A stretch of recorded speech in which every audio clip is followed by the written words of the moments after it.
Wonderful.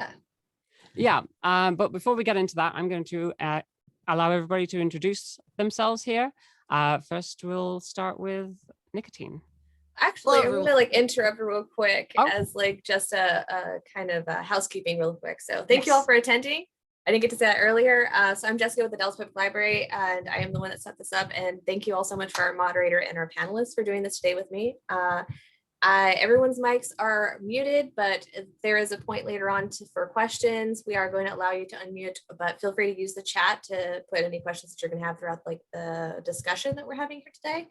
And I would like to thank the Friends of the Dallas Public Library very, very much for giving us the money and the abilities to do this amazing program and for supporting us. And yeah, now I will officially turn it back over to our panelists. Nicotine, please take it over. Hello, my name is Nicotine. I do a lot of role play on my Twitch stream, which happens every day on twitch.tv/Nicotine, Nikatine. If you've ever heard of Grand Theft Auto roleplay or Red Dead Redemption roleplay or any of that stuff, that's what I do. It's a lot of fun. If you've never seen it before, I encourage you to come check it out at least once. I think it's great. I also do a lot of tabletop roleplay as well, like D&D and lots of other systems too. So come check me out every day at twitch.tv/Nicotine. You can find me on Twitter at Nicotine Prime. And if you're trans, you can head over to Transmission Gaming. It's a huge group of trans people, and it's like a social group. People play games together, and it's a lot of fun. Transmission Gaming. Absolutely fantastic. Yes, and Nicotine. Also, your pronouns are she, her. Forgot to ask you that. Next up, we have the lovely. It was Dona Tart, right? I got that right. Yes, I got that absolutely right. First try. Yeah. Awesome. What are your pronouns? And tell us a little bit about yourself. I'm Dona Tart. My pronouns in drag are she, they. Out of drag as any, but in she, they, out of respect, all that good stuff. I'm a variety streamer. I'm a professional baker. I'm my self-titled Queen of Baking on Twitch because I do a ton of baking. I do lots of baking events in aid of charity. We've raised thousands. It's such a great thing that I love, but it's where am I? What am I saying? Hi, I'm Dona Tart. I'm a variety streamer. I'm a baker. I'm a Twitch streamer. And yeah, we do lots of baking. We do lots of horror. We do lots of variety. But baking is our focus. That's what I'm decent at. So that's what I'm sticking with. I'm also a professional baker out of drag as well. So that's kind of the connecting dots. Absolutely fantastic. And last but most certainly not least is Brian. I want to say Kund. Brian Kundi, it's okay. Kundi, wonderful. Yeah, it doesn't pronounce logically. Yeah. My pronouns are he, him. I'm the Culture and Operations Director for GaymerX. That's GAYMERX. We're a nonprofit that celebrates and advocates for queer folks in the games industry.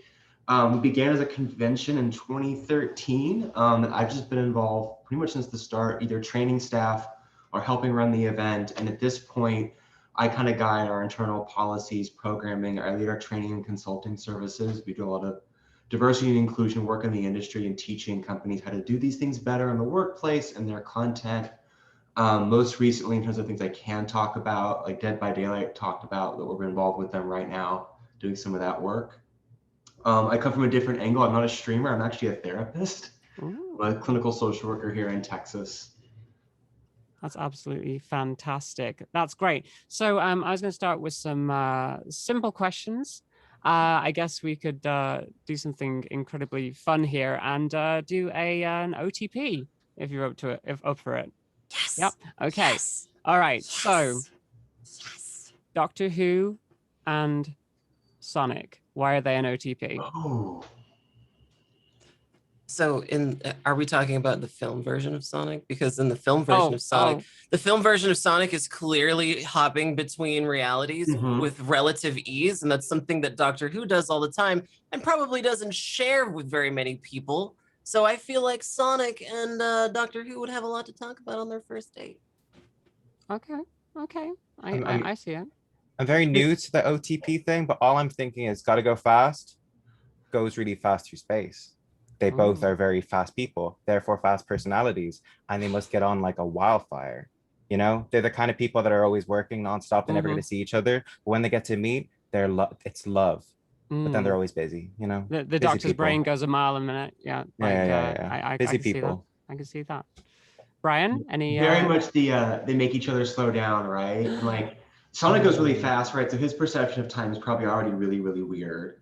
And like in every doctor's perception of time is very, very weird, right? Because it's linear just to them. Okay, so like they get each other, they can understand the world together. Wonderful. That's the doctor leans in for a kiss, and Sonic goes, "Whoa there, little buddy."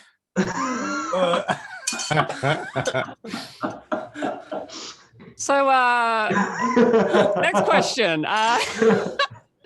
Actually, yeah, let's start this off pretty simple. What would you say the first game was that made you I say gamer? Obviously, that the term gamer has a little bit of loaded language, but let's put this another way. Do you remember a game that really got you into gaming?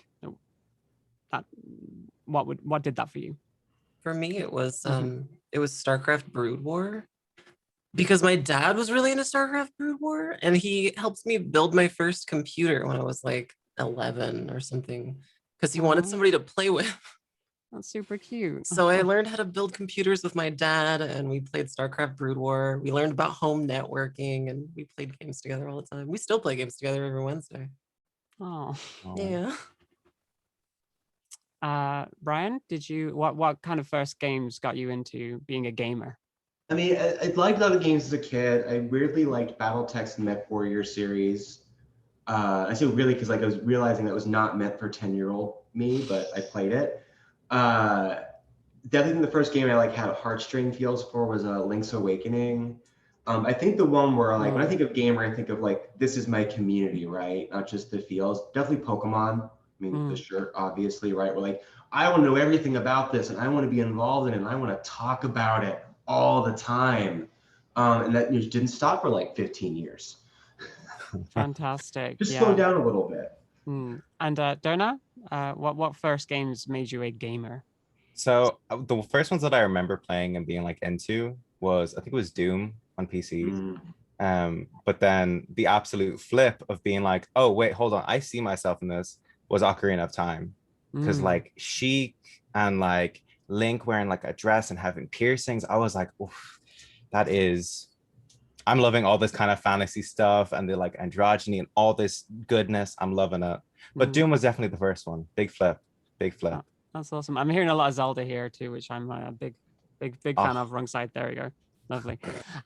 So yeah, that's fantastic. Let's talk about what that actual term means to you, because obviously I would definitely separate that into two camps.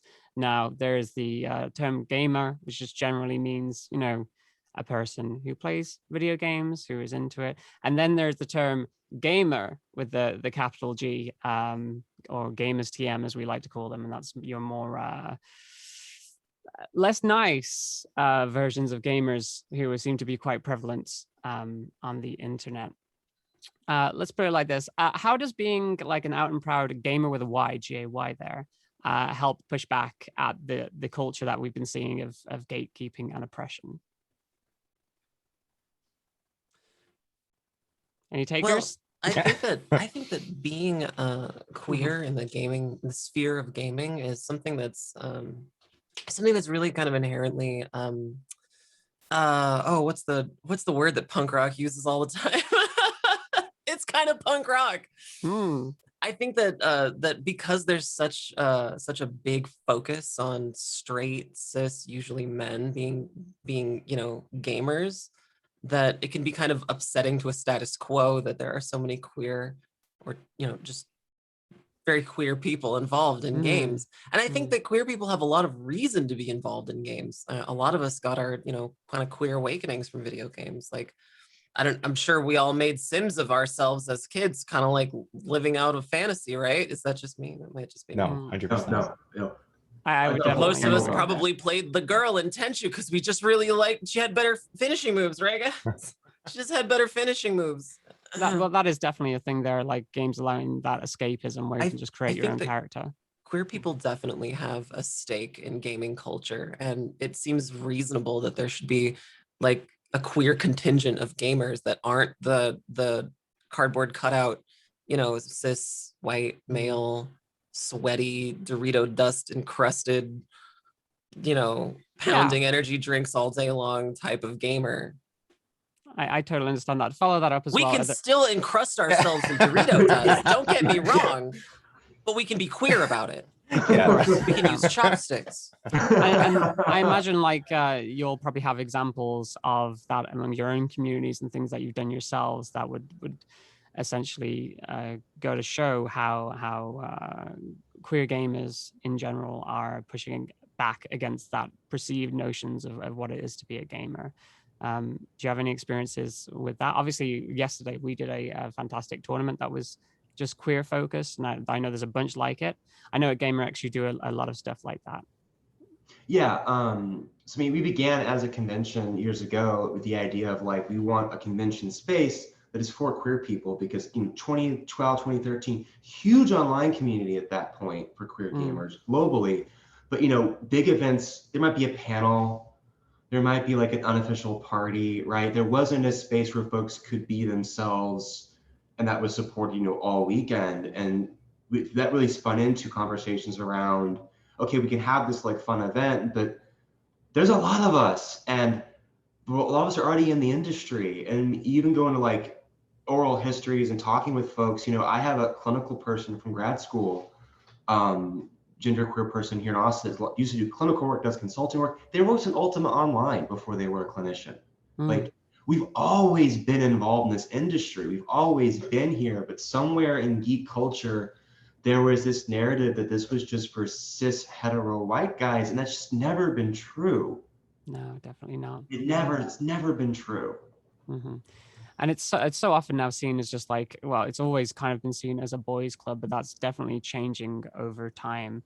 And I think part of that is the spaces that we all offer for our communities. Dona, I know that you particularly you do a lot of drag themed shows and things like that, especially with your I think you did like Bake Off things definitely did one before last Christmas. I know that for sure. Do you want to tell people about that? So like I said, with the whole Doom thing, I came from, what is the term? Learning by fire. I have been in trial the by pit. fire. Yeah. I played like Counter-Strike Source at 1.6. I was in Call of Duty. I was in all of the worst places. I've heard the worst things, been called the worst things. So naturally, I became a drag queen. And what I find now is that after going onto things like Twitch, I think it was maybe 4 or 5 years ago, I started to see other queer people. But I was on Justin TV 10 years ago, and that was not, I never saw anyone else. And it wasn't until I started seeing that there were other queer people on the platform, I was thinking, realistically, I enjoy playing games with friends. I enjoy drag. I enjoy baking. Why not take all of it to Twitch? But welcome more new people. I want to see those donuts who are sitting in those disgusting communities and welcome them into a place where they are respected, where they don't have to put up with shite. And it's just, that's like my goal, is to always make sure that when people are joining, they feel welcomed. And a lot of these people as well, when they come in, they've never interacted with drag. The only thing they've seen is from a debatable TV show that isn't the best representation. They're hearing and talking to queer people, and not just, the same copy cut. They're talking to people from all parts of the community. And also the best thing about the community is that it is a community. And with so many amazing teams, like Rainbow, like Transmission, everyone is able to connect with each other, and you're finding your communities. And now, after fucking so long with tags, we're able to actually embrace that and enjoy the games that we grew up with together. And it's just, I would love to grow up back then how it is now on Twitch. I think, I honestly think I would have been myself a lot sooner. And that's my goal basically with Twitch. I'd like just like you said there, the exposure that just the platforms are now offering people, I definitely think that's probably like slowly changing the culture and the community around gaming in general. Still a way to go, obviously. Can But I can I noticed, just say really, yeah, sorry, yeah. can I just say really quickly? I get that too a lot, where people come into my chat and they've never interacted with a trans person before. Mhm. They have no idea what's going on, and Mm. they'll put their foot in their mouth all the time, and they'll just like not really know like what to say or what to do. But it's like after so long, you can kind of start to tell like which ones are doing it in good faith and which ones are not.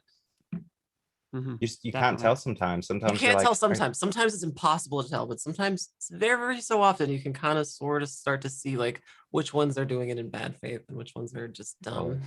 yeah. But it creates dialogues, right? Like that's always been my thing for like a decade of doing this is I don't teach people like a checklist of this is how to be perfect. It's how do you have a conversation about it? And I think we Right. can't do that if we don't have a visible community. And yeah, you have to kick out bad actors, but I mean, and just like someone who's like not in streaming, the things y'all accomplish are incredible. Like the fundraising, the communities you build. I think I just want to applaud those folks who do that because like it GAYMING, like gaming streaming communities are doing amazing things together. Mm. Mm. Most definitely, most definitely. I'm amazed at the amount of things people put together, the amount people can do when they come together around gaming. Don't know. I noticed that you touched on how you started with streaming in general there. Maybe we should all like touch on that. I mean, I know that you don't necessarily how you started with streaming, Brian. How did you start with Gaming X in general? A Gamer X, so Gamer X, sorry. it's okay, that's fine. It's a weird, it's an event title that became a nonprofit title, just the way stuff worked out. I got involved because it was the first event and I helped kickstart it, and I'd always been involved in like queer gaming communities online, and like, oh, we can go do a con, because I already done like Dungeons and Dragons, organized play, and a bunch of other stuff for years.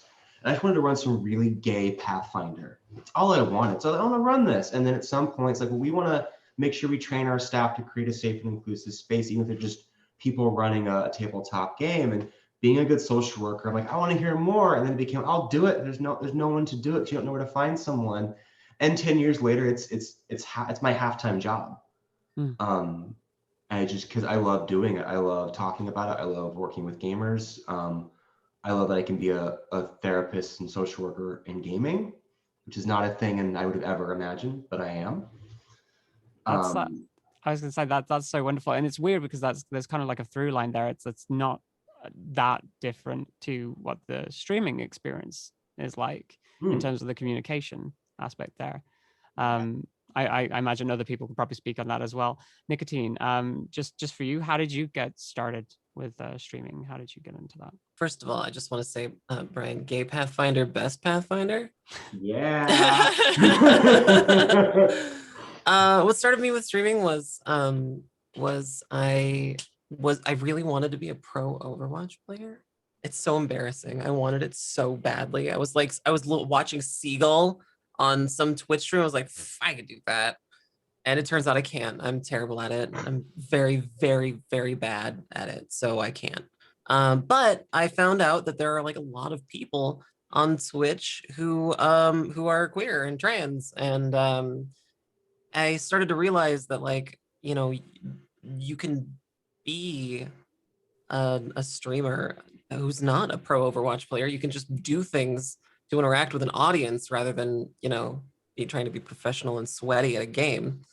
So I do that instead. Now I do a lot of role play and interact with my mostly queer community now, and it's super rewarding. I think that there's, at the time when I started, there was kind of a vacuum of queer content on the platform. We had the Twitch tool called Communities back then. It was the precursor to tags. We had that back then, sort of, but there was still sort of a vacuum of trans content, and so yeah, that's how I met Mia. I'm Mia's first Twitch subscriber. Oh my God. I wanted to say that so badly. I'm Mia's first Twitch subscriber. Anyway, Dona, embarrassing at all. You touched on how you got started with streaming. Did you want to go more in depth on that, or like what was the ping in your headset that told you, okay, this is something that I want to do? Well, I streamed like 10 years ago, and it was to a very, very different vibe. Played like Minecraft, and I was just talking to strangers, and it was not the most comfortable. Like I know there were some other group people, but it was very, quiet. And then I think it was about 3 years ago when I was in the middle of college, I was in the middle of working, I was doing all these things. I really, really, really wanted to get into doing drag more, makeup more, streaming more. And I also didn't play games anymore because I didn't have time. So I just started streaming because I had, at the time, I was always watching people like Deer and Trashly and things like that. And I just started doing it, and I kind of did it here or there. And then actually, I'm quite new in the sense that when the Panettone hit, I actually lost my job over in London as a professional baker and got shipped back here to Ireland, where I did a whole campaign, and I've been literally streaming every week since. So it kind of was perfect in that it catalyzed me being able to welcome. Actually, that's the thing. When I did the campaign, I ended up finding lots of Irish people who had no idea that there was queer content on Twitch. So me coming on here to just do it, to kind of just enjoy myself, inadvertently ended up pulling more people in, grabbing more people in, because it's like a scheme. But my goal was really just to kind of enjoy myself, have fun, and I'm still having fun, but I just happen to now, I feel like Twitch has definitely made me change my values a bit and like why I'm doing it and things like that. And seeing young people finding themselves and feeling comfortable talking about everything quite openly is quite, it's worth it. It's nice. Definitely. Just to follow up on that, I know you said earlier that you were heavily into Counter-Strike at one point, so you're probably well aware of the the kind of culture, the toxic culture that inhabits gaming a lot of the time.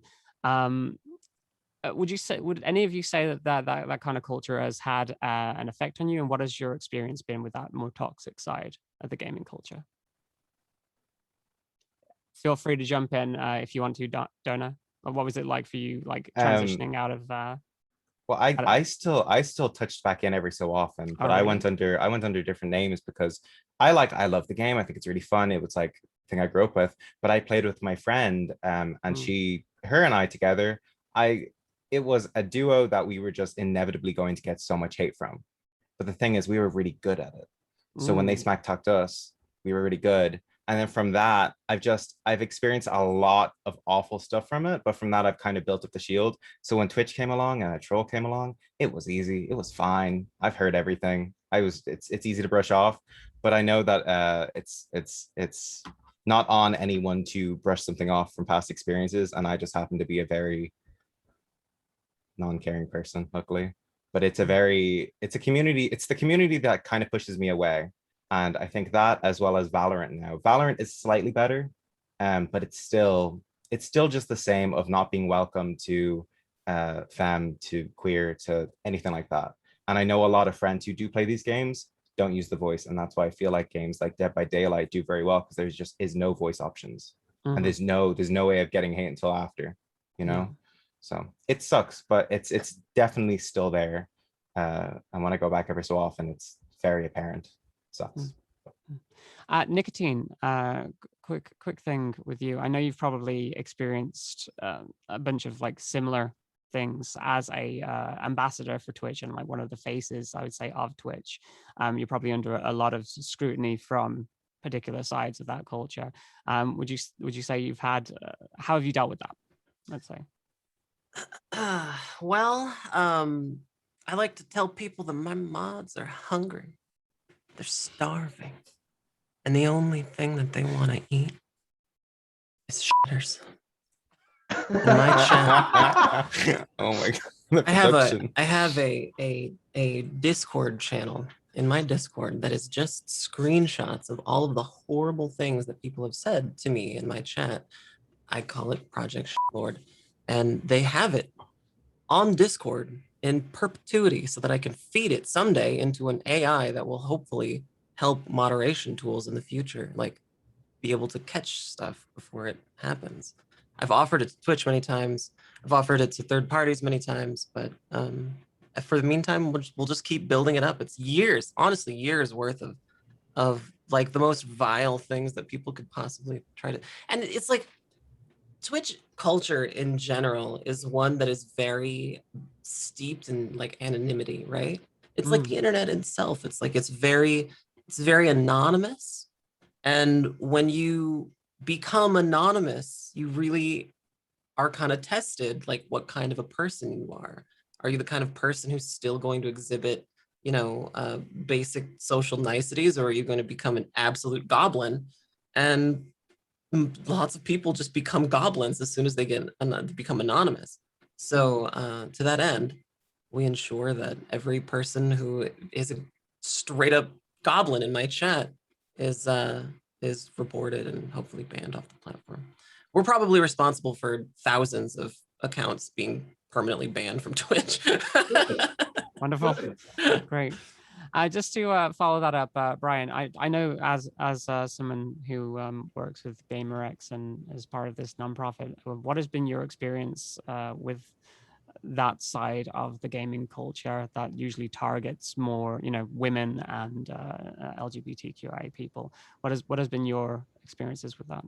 Well, it's interesting for me because I became really aware, I think, when I got going around this. I've always known this, right? Like, I'm cis, I'm white, like I code masculine in the way I look and dress. As long as I don't, talk about my personal life, like most people don't get that read right away. And so they're more themselves around me, right? Like I hear everything. And I just find that for me, like personally, I don't engage those communities. Like I actually don't play. I tried League of Legends. I did. My ex, for my long-term ex, was a big into it, still is. I just didn't like myself. I didn't like the way I felt around that community. And that's why I've generally disengaged from that stuff personally. On a professional level, we kind of weaponize me in that folks can hear this stuff from me and it clicks because I guess I'm more like them. There are psychological reasons for that. It's very frustrating though, because like, it's not my lived experience. But really, I think what I found as you begin asking around is when you say mainstream gaming, I really want to challenge what that means because yeah, there's lots of, cis white dude bros, but a lot of the folks in gaming, the movers and shakers, are women, they're queer, they're people of color, and again, they always have been. And I think for me, I really began to question what does mainstream mean? Or does it just mean the people who are loudest, the most obnoxious, who end up in Nicotine's, I don't have a bleep button, but Blank Lord channel, right? And I think sometimes we misconstrue mainstream for people who are just being loudest and most obnoxious. Yeah, definitely. Because the most obnoxious people usually scream the loudest, exactly what you're saying there. Would any of you say that you've made any changes to anything that you do based on the interactions that you've had with that side of gaming in the past? For me, I definitely stopped playing like multiplayer games. That definitely ones that had open voice and kind of like stuck to like closed off circles in terms of just playing with like my own friend groups rather than chancing abuse being hurled at me. Would anybody has anyone made any changes like that, or are you just going out there and facing the brunt of? I actually have something I want to talk about for this, if that's okay. So I mentioned before I do a lot of role play, right? And part of doing role play is it's assuming a character and then pretending to be that character, right? If you can imagine like Grand Theft Auto Online, but it's not online, it's on a private server and everyone is pretending to be a character. It sounds surreal because it is, and you create a character, and if you spend enough time on this server, you start to feel, real life feelings. I used to be very conflict avoidant. I used to be like it would make me anxious to have conflict, but after so long of like playing like a traffic cop, or like so long of being a private investigator who has to like interview people in a very hard-boiled fashion, it started to get kind of second nature. And so I feel like I'm much more able to have these kind of like really tense interactions, and I don't get as scared in real life of conflict. And I think that kind of a thing, looking back on it, really, really helps with my kind of transition overall. Like I don't feel fear talking with, people at large anymore because I do it all day long in a virtual environment. while I'm pretending to be another character. It's like exposure, you know, being exposed to it. It's just, it's been the best medicine for me, particularly for me. But yeah, I feel like things have gotten better. Wonderful. Yeah. Has anybody else made any changes based on their interactions, or have you just been just unapologetically yourself and made no changes whatsoever? That's I think the case. very similar to Nicotine in that I think over time, already I've heard everything, but at the same time, I kind of was under the same as what loads of those goblins are.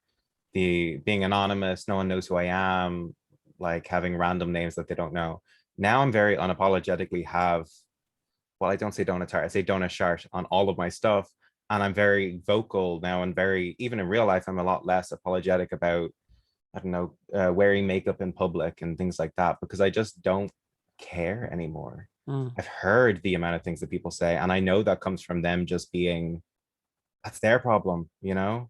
And it started to make me realize that like their problems are theirs. Anything that I have going on in my life is all good. And I should just be taking each day as it comes and enjoying myself. So I think just hearing all this stuff and also being on Twitch where you can't see them, but they're taking you face value, it's very vulnerable. And I feel like doing that has kind of helped me with vulnerability and made me feel a lot less nervous. So I'm a lot more openly, like Nicotine said, I don't shake as much when someone screams at me anymore. I shake them. So it's great. You're locked in here with me. Yeah. I am the goblin. Okay, in that case then, let's change tacks a little bit. Let's move away from more of the toxic side of things. Let's talk about the games that have helped shape who you are. I would say, like, are there any games that have truly like stuck with you, and in terms of like helping you become the person that you are today?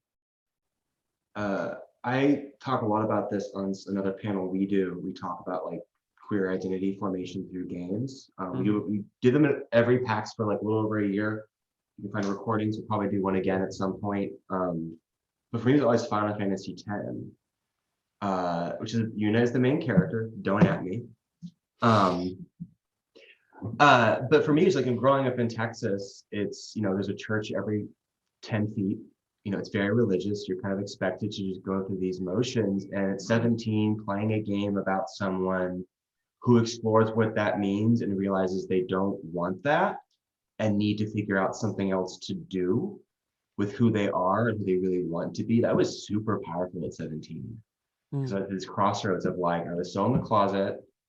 I promised myself after high school I could come out because I was swimming competitively and didn't think I could do them both. And like figuring out what am I going to do here in like 3 months when like that promise comes due, right? That was huge. And it's not, you know, explicitly a queer game. 10-2 is pretty gay. But that was really big for me. It stuck with me, I think, even into adulthood. I think about it a lot. I think like those narrative games as well, that especially those that take you on a journey, are some of the most affecting. Dona, did you have anything that really affected you growing up in terms of gaming? I guess a lot of people kind of relate to playing certain characters in Soul Calibur, like Ivy and Cassandra, and being like, oh, I want to try that. But weirdly, it was the games that, like Counter-Strike, I talk to strangers and talk to them about themselves. So games like Garry's Mod, if you know what Garry's Mod is, Garry's Mod is this very, it's like this modded community of random game modes and stuff, and there's role play and lots of things like that. And through that, I just talked to so many people and got to like experience like talking to other queer people properly, because I feel like back then the only way you could talk to the queer people was in clubs. And when you're young, you're not going to end up in a club. Well, you could, but it's a lot less likely. But be a very interesting night for that person. Exactly. But that's I definitely think games like Garry's Mod and maybe what other games are like that? I can't. City of Heroes. Do you remember City of Heroes? I know that was City of Villains. City of Villains. That's the one. They were great games as well, because I'd be talking to strangers being like, oh my god, yeah, I know that, while being like this gorgeous, Oh, love that game. Love that game. Nicotine, did you have anything I that's have so affected you? many. I have so many. I thoroughly blame games for everything, for all of it.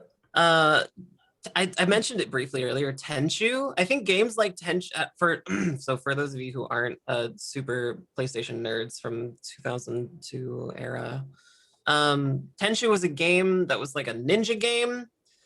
And it doesn't sound like something a queer person would really gravitate to, but the thing is, there's two different characters you can play in Tenchu, and one of them is the burly dude that's like in every game, and the other one is like this really cute lady. And they're distinct enough that you can argue like, oh, I'm just playing the lady because it's a different story experience because she has better finishing moves and she's got different a different skill set. That's why that's don't question me.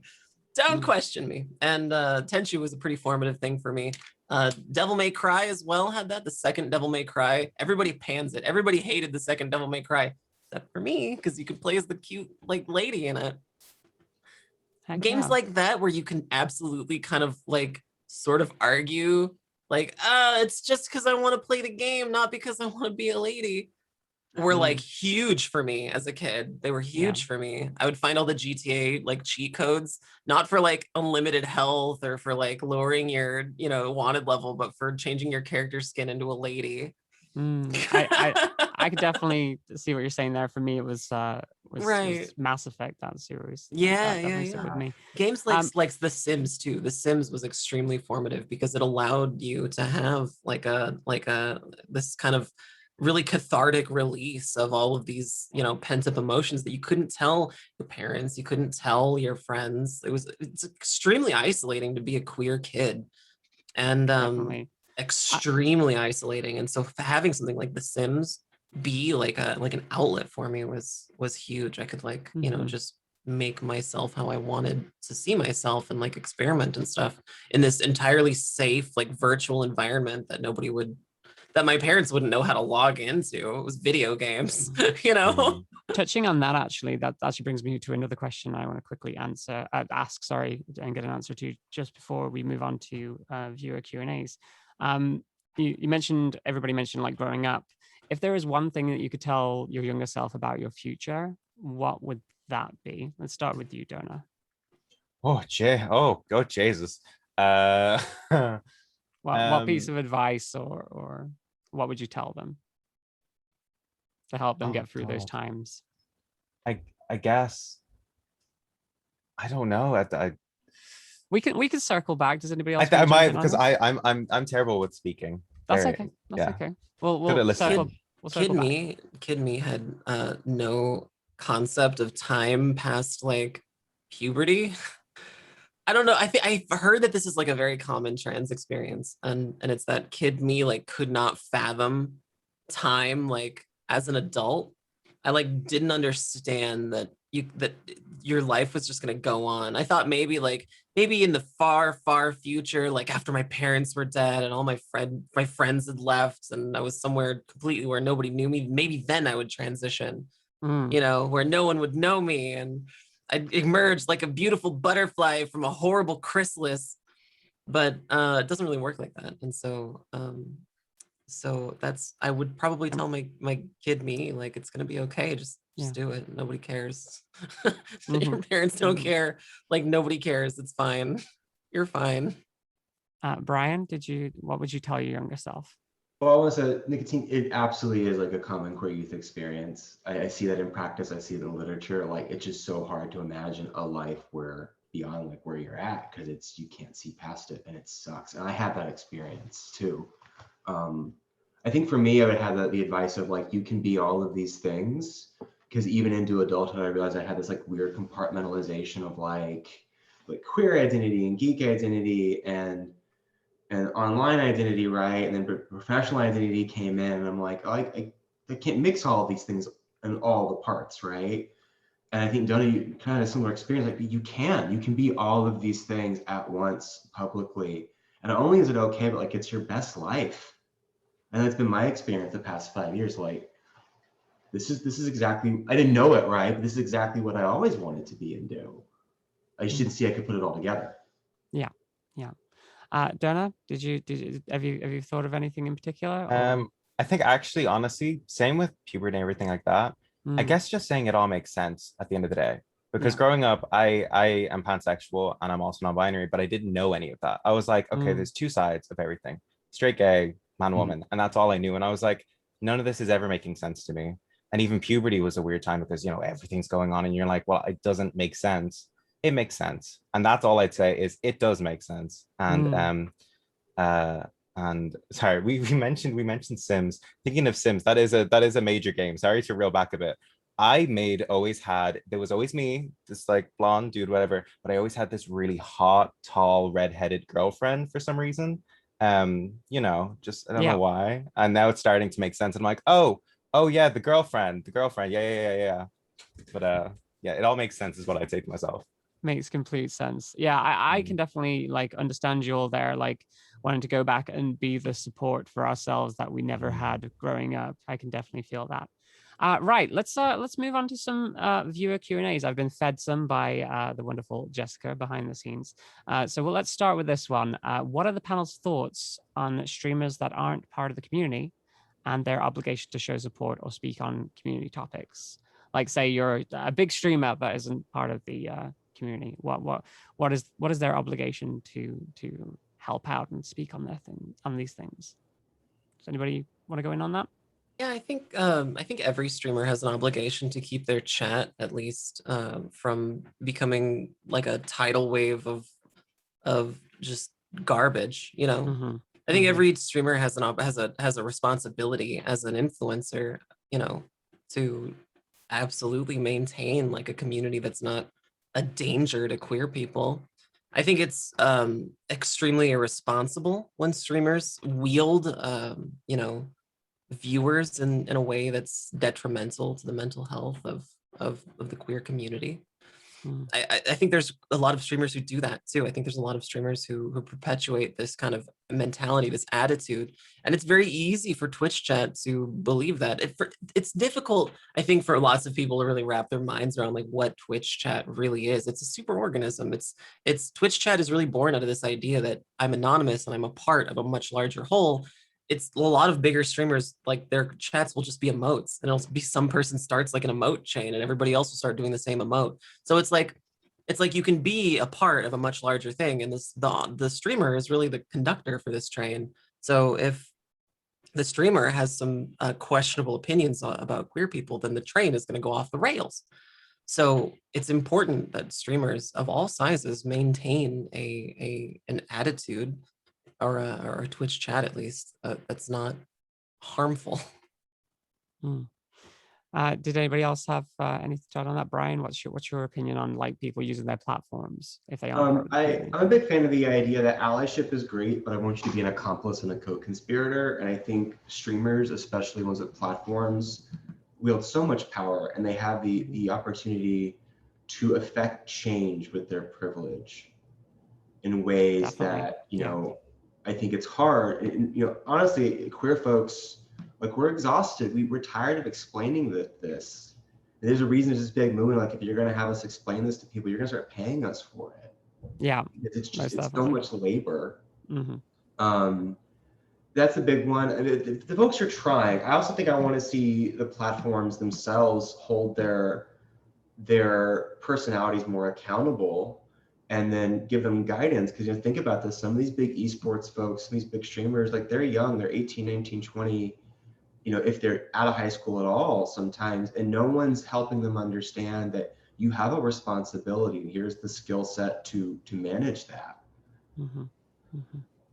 And so it's not just the streamers, it's the folks who are putting them up on that pedestal, holding them there.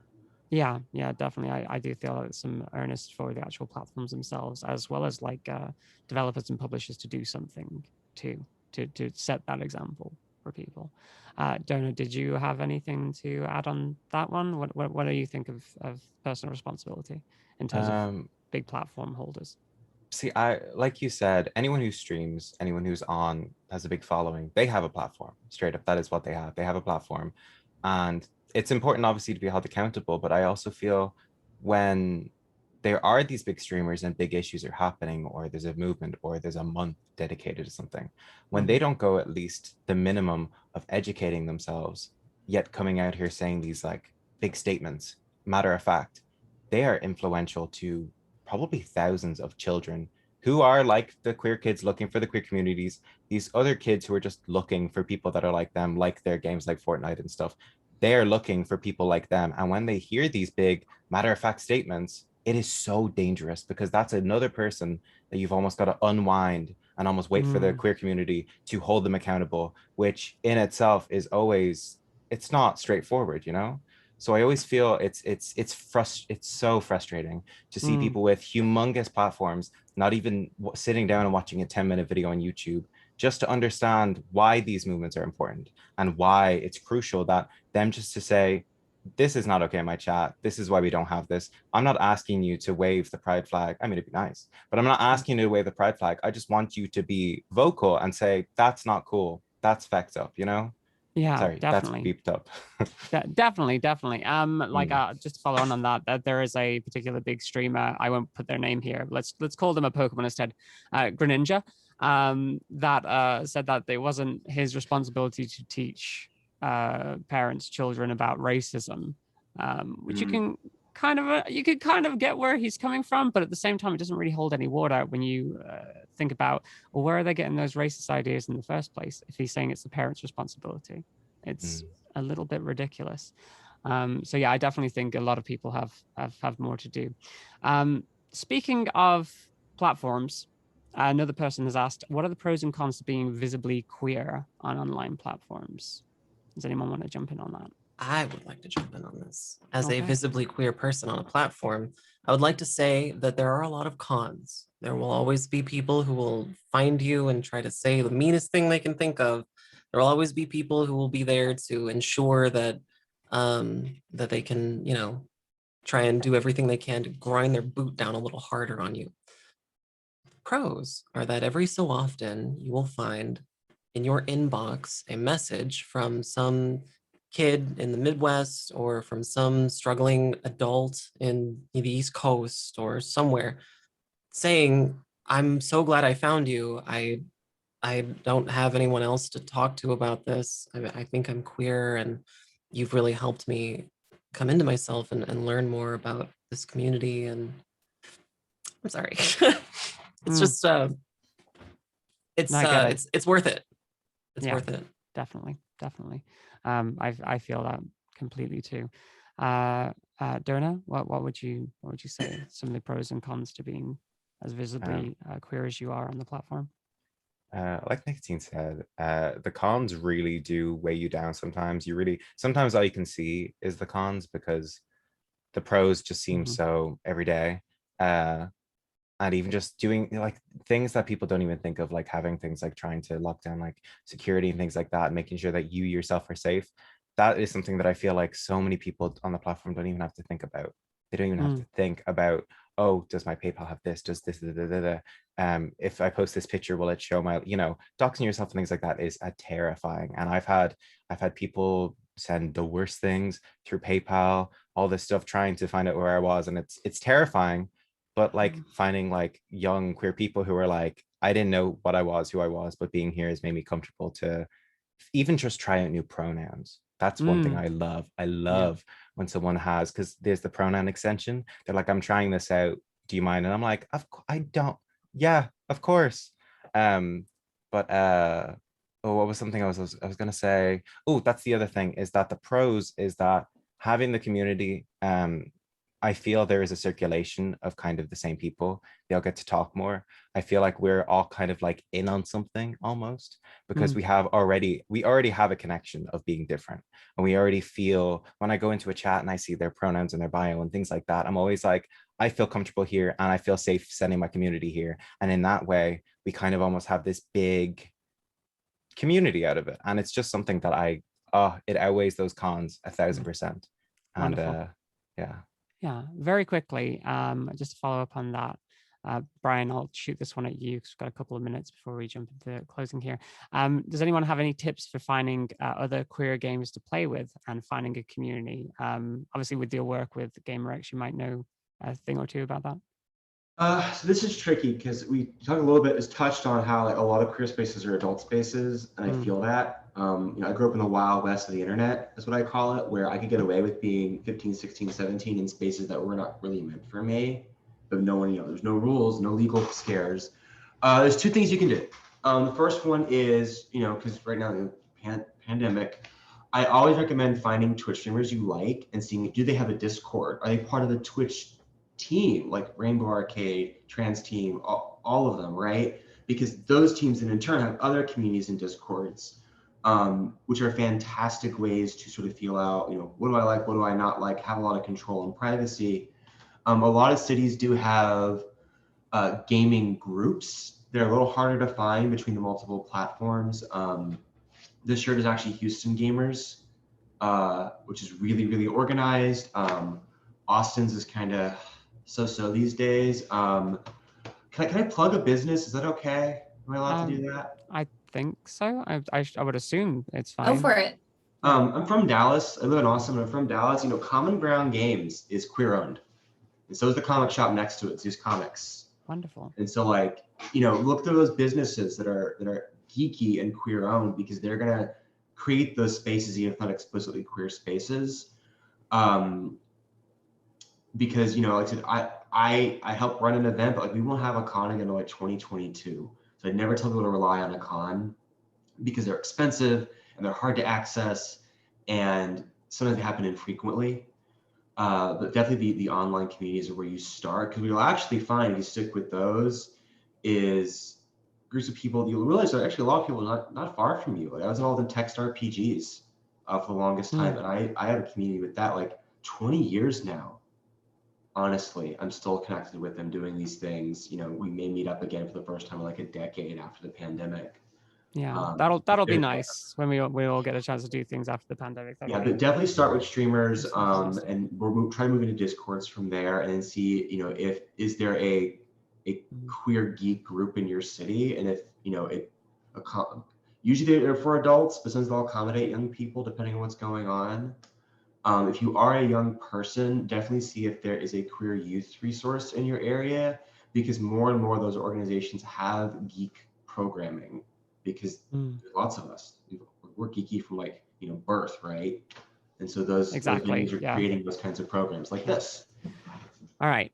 Just to finish off, I'm going to give you all 30 seconds. I just want to let everybody know where to find you and your content, and what your vision is for an accepting and positive gaming experience.